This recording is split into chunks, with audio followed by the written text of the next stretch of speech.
Here's a question that might sting a little. When was the last time a donor told you that they felt like a true partner in your mission and not just a name on a check? I'm Max Kringen, and this is Tell the Podcast. Today, I'm talking with Bethany Hardwig, a philanthropy strategist who spent years building donor pipelines in higher education. She's going to walk us through a simple but powerful framework. Engagement breeds affinity, and affinity breeds investment. It's the difference between chasing a dollar amount and building a community of people who genuinely care about what you're doing. If you've ever felt like your fundraising is stuck in transaction mode, this conversation will show you another way. Over the rainbow. Bethany Hardwig, welcome to Tell the Podcast. Thanks so much for having me. We're so excited you're here. Now, you've known Annie Wood for a long time, and I love Annie Wood. You love Annie Wood. But how did you get to meet Annie Wood? Yeah, absolutely. I've been in North Dakota a little bit over 2 years, and Annie is one of those people that every time you meet someone in North Dakota, they say, "Do you know Annie Wood? You'd love her." And actually, they're all right. And I did get to know Annie, and I do love her. She suggested that we have a conversation today because you have a super fascinating story. I love that you came to North Dakota a couple of years ago. Welcome. Where did you come from? Yeah, most recently from Salt Lake City, Utah. I love Salt Lake City. It's pretty great. It is a great city. What's been your most interesting learn about coming to North Dakota? Okay, so here's my hill to die on about North Dakota. Okay. I think it's like the best thing going. And Hot not take. being from here is very fun because people who are from here don't love to brag about it or themselves or what they do. And so being somebody who can come and say, "Do you know we're like the nation's leading producer of honey?" Isn't that cool? That's us. We do that. You know that our soil is incredible because it's a glacial plain. Casual. That's cool. That Wouldn't is you want to cool. know that? I want to know that. That is cool. Okay, so you moved to North Dakota. You've been here for a couple of years. I'm curious, before that, who's Bethany? Yeah, that's a great question. I was born in Columbus, Indiana. So I've lived in Indiana, I've lived in Pennsylvania, I've lived in Florida, I've lived in Utah, now we're in North Dakota. I've gotten to live a lot of places and do a lot of work supporting nonprofits in those spaces. Grew up in a home of education supporters, is I guess how I would define that. My mom was a teacher, my dad was an administrator. And so really have just spent my life in service to all things nonprofit, and that's been a lovely thing. I love that you're the daughter of educators, because I'm a son of educators. My dad's a school superintendent. My mom was a paraeducator. And so what kind of role did your parents have? Yeah. So I was homeschooled. My mom had a degree in education and English, and so was homeschooled. And I think the thing that was unique about my upbringing is my mom got real sick when I was in middle school. So I started traveling with my dad. And so that ended up meaning a whole lot of alumni and donor events, a lot of recruiting events. I vividly remember branding a capital campaign on the drive across the country one summer. When you're like 14. Yeah. And thought that talking about student yields and census at the dinner table was super normal. Like, it's not. I know that now. So it just really has been an interesting journey. That's incredible. So you grew up with a front row seat to higher education leadership and just like a love for education in general.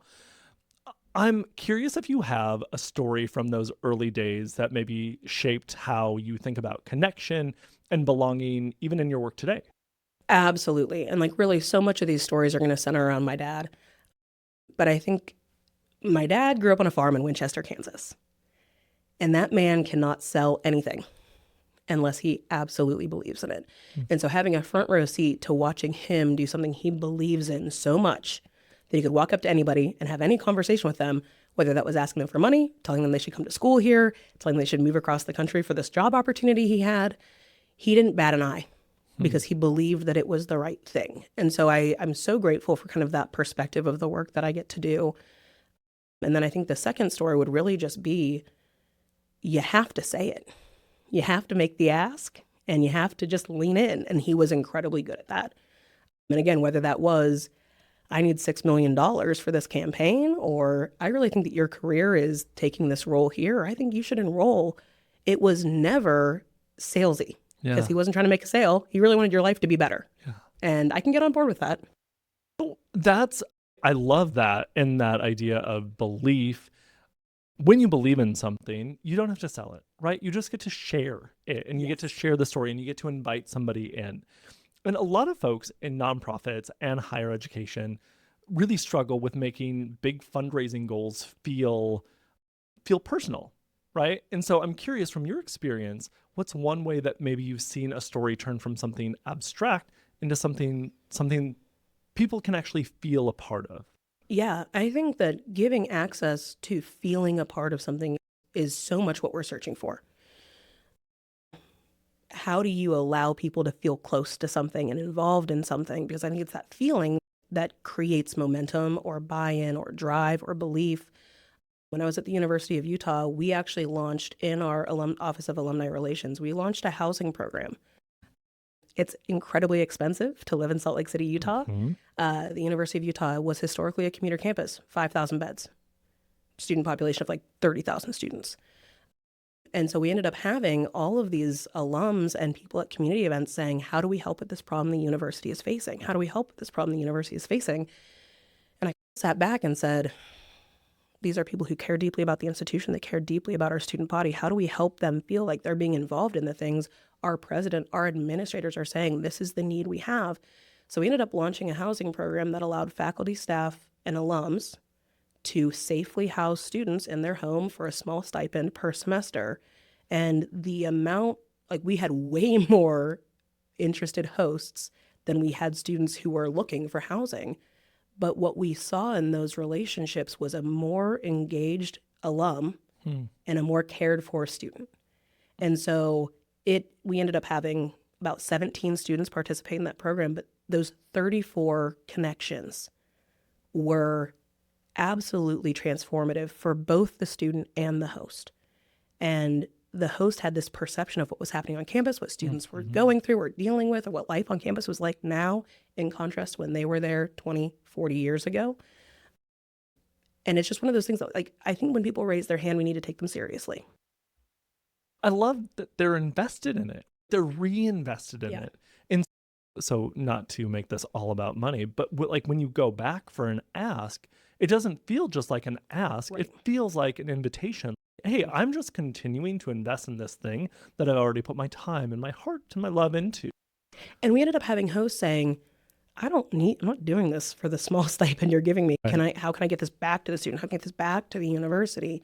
Because it is that partnership component. This is a relationship. We're invested now. It's completely different than me saying, hey, it's whoever, can you write me a check? Like, that is not ever going to be the same kind of emotional connection to something. Can you take us through your process on how you get to that? Because relationship building can be complicated, right? It can feel complicated, especially when we try to apply like a CRM to it, and when we try to apply a framework, and when we do all this stuff. And I think one of the things that I love about what I've learned about you so far is that you lead with relationship and you lead with love. And so can you just talk us through, how do you do that? Yeah, I think the first thing is taking people seriously. One of the things we talk about a lot in fundraising work is the hand raise. And we think about that when, we will say, we got this gift, maybe they're raising their hand, we should investigate that. At a certain point, when people raise their hand and you don't call on them, they stop raising their hand. And so when you say, we need help with this thing, but you don't follow up with somebody who sends you that email or shoots that text or swings by the office, it's my job to take you at your word. And so if we use this housing program as an example, I sent out an email to a radius of people that fell into these categories, and I followed up with every single one of them, positive or negative. I'm big on that negative thing. I'm absolutely going to follow up with you. What are your concerns? Traffic? Let's talk about that. What is your concern? Safety? Let's talk about how many days I met with the Office of General Counsel and will continue to do. How can I tell you I hear you? I'm talking to you, the person, and I can't wait to hear what you have to say. But the reality is, how do I want to be treated? How do you want to be treated? What does the engagement look like? But at the end of the day, without a relationship, I'm not asking you for anything. And what I really want to be doing is walking up to that person with my hand out to give before I'm asking to receive. because there's a suspicion, as there should be, when I walk up to you and say, hey, here's what I think you can do for me. Ooh, I probably don't even know what you have to offer. Yeah. So I should probably try to get to know you first before I'm asking for anything. Oh, I love that. So we talk about it in seasons, right? Spring is about sparking curiosity and interest. And how do we say that first hello? How do we say, hey, this could be for me, right? Educate is where we jump into what is the DNA? What is it that makes us special and unique? And those two steps are so incredibly important before we get to engage, where we ask for something, where we extend the invitation. I'm curious because you went through those steps almost verbatim, which I love because it's like, oh, we're on the same page, / somebody way smarter than me is saying approximately the same thing, which I love. It just feels very good. A fascinating one to me, and one that I talk a lot about people completely forgetting, is what we call the remind stage. And it's the third part of that relation, or the fourth part of that relationship. And it's you remind people that you love them, so that way they remember that they love you too. Yep. How do you approach that in your relationship building? Oh, I think it's vital. I think about the way that Coke doesn't tell you to buy Coke. They tell you how much you love it. And I'm not sure there is a brand more globally or intergalactically recognizable than the Coca-Cola Company. And I think so much of that is, and I've said this in every role I've ever had, there is a fine line between marketing and engagement and propaganda. I have Just to wait. Yes. Say that again. There's a fine line between marketing and engagement and propaganda. And now unpack that. Because if I'm reminding you of something that isn't true, I'm lying to you. And love cannot lie to you. So if I'm going to remind you of something, it better be true. Let's continue to pull on this string. Because that idea of, if I'm continuing to remind you of something that is true, and love is that truth, and you love this institution, you love this organization, it's not propaganda. And can you overdo it? On the loving reminders? Yeah. I would argue no, but relationships aren't static either. And so if I think about, you might love this institution, but I might not know why. And so I really want to know. I'm going to use somebody who I'm sure is confident and comfortable with this reality. Joanna Sleminski is an alum of North Dakota State University, had a father pass away before she graduated, would not have succeeded in finishing her degree at NDSU without the community of people that surrounded her. That is vital to her relationship with the institution. So if I go up to Joanna and say, you remember all the fun times we had at some tabling event that you didn't attend? That's not going to resonate with her. That's not what she loves about this place. But when you know Joanna and you can say, students need mentoring support, it's how they're going to cross the finish line, that's going to resonate with her. And it has. But that's important. So I don't think you can over remind as long as you're reminding in the right lane. There's an interesting thing that's happening in here where it's like, with the onslaught of AI and how CRMs are working and how they're taking cold emails and they're trying to warm them up. I'll never forget, this was just probably a year or so ago, and I hadn't seen it done to this level, but it was an email, a cold email from some random sales team, like a SaaS company on the East Coast, that was like, I went to Concordia College over in Moorhead, and it was, hey, Max, I see that you're a cobber. How did you feel when you did your beanie toss? That is such a cool tradition that I've never even heard of before. And I was like, wow, interesting, because it did bring me back to that nostalgia. But then there was just a friction because they had nothing to do and they had no relation to that experience, where it almost felt intrusive. It felt, hey, that's actually not a space that you're welcome into to be making a connection with me. Yes. And so maybe that's a little bit of where the friction can become. If you're trying to make a connection where there's not one there, maybe that's where it goes too far. I think that's absolutely valid. And I would think about one of the things that that immediately sparked something in my email inbox, where I got an email from somebody who was a new advancement person at an organization I cared about. Oh, but you didn't introduce him to me. So before you set up your person to say, here's what we're doing and here's how you can help, ooh, tell me who you are first. Because actually, once you put that on, you're now the organization. That's great. I look forward to learning more about you. But you're wanting to engage with me, but I don't know who you are. And so sometimes I think about the way that virtual interactions need to mirror human interaction. And that is possible if I think about if I've never met you and I'm like, hey, that beanie toss, that was a moment we had. And you're like, I don't know you. Who are you? Why But do you if, know that about if me? this Yeah. starts with like, hey, I'm Sarah and I'm new in this role. And one of the things that I asked on my first day was, what are the things that we hold most dear in our memories at Concordia? And it was this. I'd love to hear more about your story engaging in that space. That's a completely different feeling. So what you also just identified was the guide in the hero's journey. So the hero's journey, storytelling framework, Yep. the way to establish yourself as the guide is to create empathy and authority. Empathy, I understand what you're feeling because I've been there and I felt it too. I'm new here.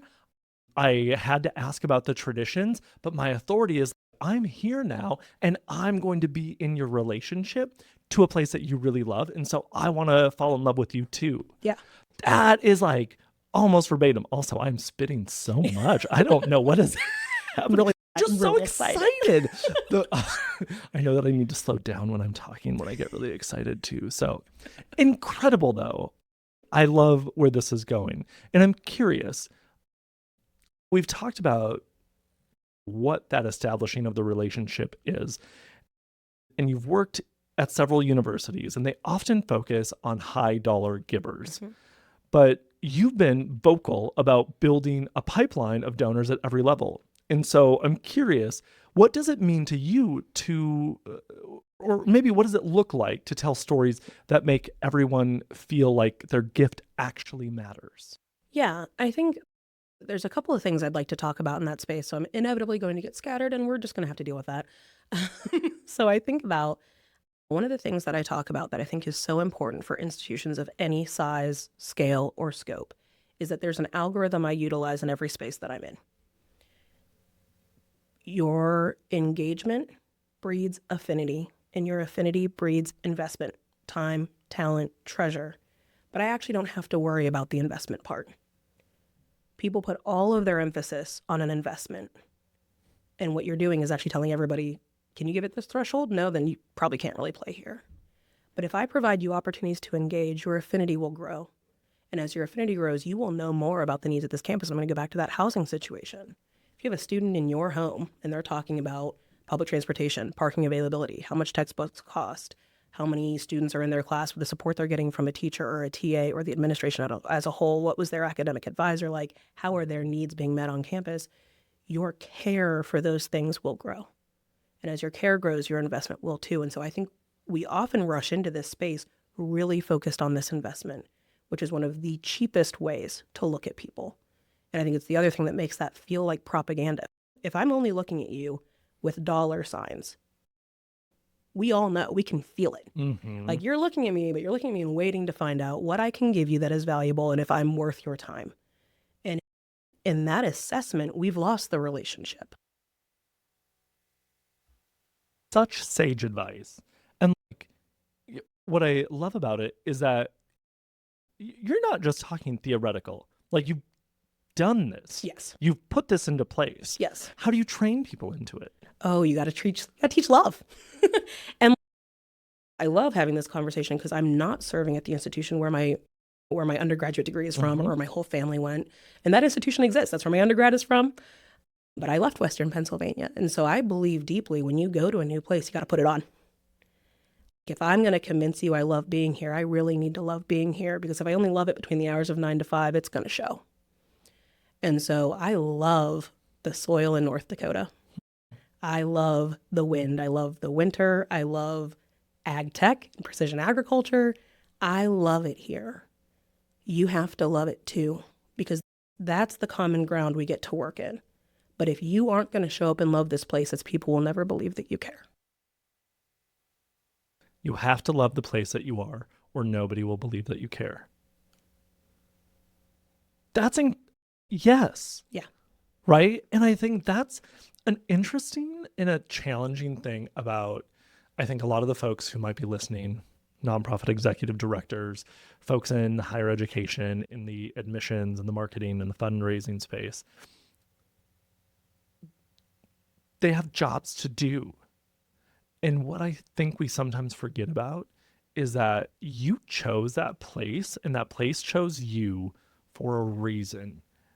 How do you maybe take somebody who has forgotten or fallen out of love and help remind them that they love this place, but also this place still loves them, especially in higher education. I feel like it is very easy to fall out of love because of the red tape and the bureaucracy and all of the crappy things that we even talked about a little bit before we jumped on, which is just like sometimes it just feels like it's a system fighting against you. How do you convince somebody that, like, hey, by the way, it still loves you? Absolutely. That's like my favorite question. Yeah. So the title of the book that I'm writing is Impact-Centered Philanthropy. Also, we did not try to make that transition. So great transition. Excellent transition. Name of the book again? Impact-Centered Philanthropy. Okay. You got to get people up close to the impact. Your $500 in this student's life is going to change their semester in real and tangible ways. And that is real and tangible in I don't need to pick that shift up so I can keep doing homework. It is real and tangible in the sense that I believe this institution believes in me. I believe that somebody out there has been where I am before and they've made it through. So can I. And so I tell people all the time, like, my job in every space is to put the institution on in a conversation and to put the institution in front of me in a conversation and to put those students in front of me in that conversation, where I think about a standard maybe fundraising trope is, oh, if you could just give more. No. Thank you for giving what you have given. Let me tell you what it's going to do for somebody. Even better, let me put that student in that space with you so they can tell you what it did for them. Because that's a really hard moment to hate. Like, it just is. Then you also don't have to make the ask because they're going to feel invited in. They're going to feel cared for, and they're going to naturally just want to give more too. And like, one of the things that I'm big on is to reduce your interest in this space to just dollars would be the cheapest thing I could do for you. So does your company hire interns? Are you available to mentor? Can you look at someone's resume? What does job shadowing look like in your space? Because what we're hoping for is this understanding that, like, ooh, I gave and I could see the impact and it felt good. How else can I give back? And you see these people where you're like, all of a sudden, your phone won't stop blowing up. I could do this or I could do that. Or what about this thing? Have we done that before? Have we tried this? To live in a world where I think I have all the solutions is just a really deficit-based way to look at life. I don't want to live in that space. I'm not an agricultural economic genius, but we have a lot of those in this area. So how can I connect you and have your ideas sit in a space? Because actually my job, back to that engagement, affinity, investment thing, is to actually scooch out of frame and let somebody else come into that space and say, you know what we could do? And it's going to be way better than whatever idea I was going to generate. We got to get them in that space. Invite people in, make them the hero. Feels like a storytelling framework as old as time. The way people connect to causes and to institutions is changing fast, right? We have more marketing messages and social messages and the 24-hour news cycle, which is a scary thing that we're not even going to talk about. But if you imagine the future of storytelling in philanthropy and education, what's one shift that you think leaders need to learn, but also lean into right now? Yeah, that's a great question. And I think I want to say this with acknowledgement that trends change. And so in 6 months from now, I'm like, oh, it's not true anymore. It doesn't mean it's not true now. It means it might not be true anymore. I am big on authentic media. So like one of the things that we did in like crowd funding initiatives, both in Utah and in North Dakota, this is my cell phone. I just want you to say what your name is, what your job is, why you love it, and why it matters. Because that actually feels like you didn't get touched up and you weren't in a studio, and we also didn't spend a lot of resources on this, but I can hear you. How do we let people's voices ring above kind of everyone else's, pay attention to this, pay attention to this, pay attention to this. And the reality is we have to center authentic voices in this space. and like almost raw. Like, this might not be the most polished thing you've heard, but it's endearing because I know you. And I have room and grace for that. I hope that anybody that's listening to the 26 minutes, or I guess like 25 minutes so far, if we eliminate the little mice steps that ran across, like this is a masterclass in storytelling and fundraising. And it's agnostic of being in the university space. Like this, every piece of advice that you've given is also directly connected to the nonprofit space, just philanthropy as a whole. And so I'm curious, do your curiosities lie in like the broad space, or do you get like super hyped on universities and foundations and philanthropy in that space? That's a great question. I believe in causes that make the world better. So nonprofit spaces I love because I think you find the people there who are like, nope, rain, hail, sleet, snow. This is why I'm delivering the mail, is apparently what I'm talking about. But I will acknowledge that I think that higher education is the most efficient tool for large scale societal transformation. So I am pro all nonprofits all day. Our communities wouldn't exist or thrive without them. But there is always going to be the softest spot in my heart for university systems. So this is a storytelling podcast. You've told some incredible stories so far. I don't know if anybody's ever told you. You're an excellent storyteller. Thank you. Super appreciate that. And we believe that stories shape who we are. So I'm curious, do you have one story from your life or work that still guides the way that you show up? Oh, for sure. And there are a lot I could pick from. This is just going to be the first one that comes to my mind. I think one of the things I say a lot is that people don't tend to change. So if you see someone change, investigate what led that to come about. When we were in Orlando, we were at a predominantly white, very affluent church that neighbored a couple extended stay hotels. And that is a very transient population in Orlando in the extended stay hotels. But we had a large playground, we had a chicken coop, we had a community garden, and a basketball court. And so my husband was in youth ministry at this point in time. And what was normally a very kind of separate, adult-only, AirPod in, tend to the garden reality, we watched become a large-scale transformative community ministry where students would come after school, play basketball, get a snack, learn how to work in the garden, and from all kind of seasons of the growing period, planting, tending, caring, harvesting, preparing, and then that went into a meal prep function before a tutoring program. And to watch the people who had historically been involved in this community garden, who had come in their golf shorts and white polos and AirPods and wouldn't talk to anybody on their way in or out of the building, to a real life, on your knees, hands in the dirt, I'm going to teach you how to do this with so much love and sacrifice, is one of those things. This is what nonprofits do. This is what philanthropy does. This is what education does. This is what love does. And this was not necessarily like the easiest sell, but to watch people just lean in was one of the most significant moments in my life where I said, okay, the job is figuring this out.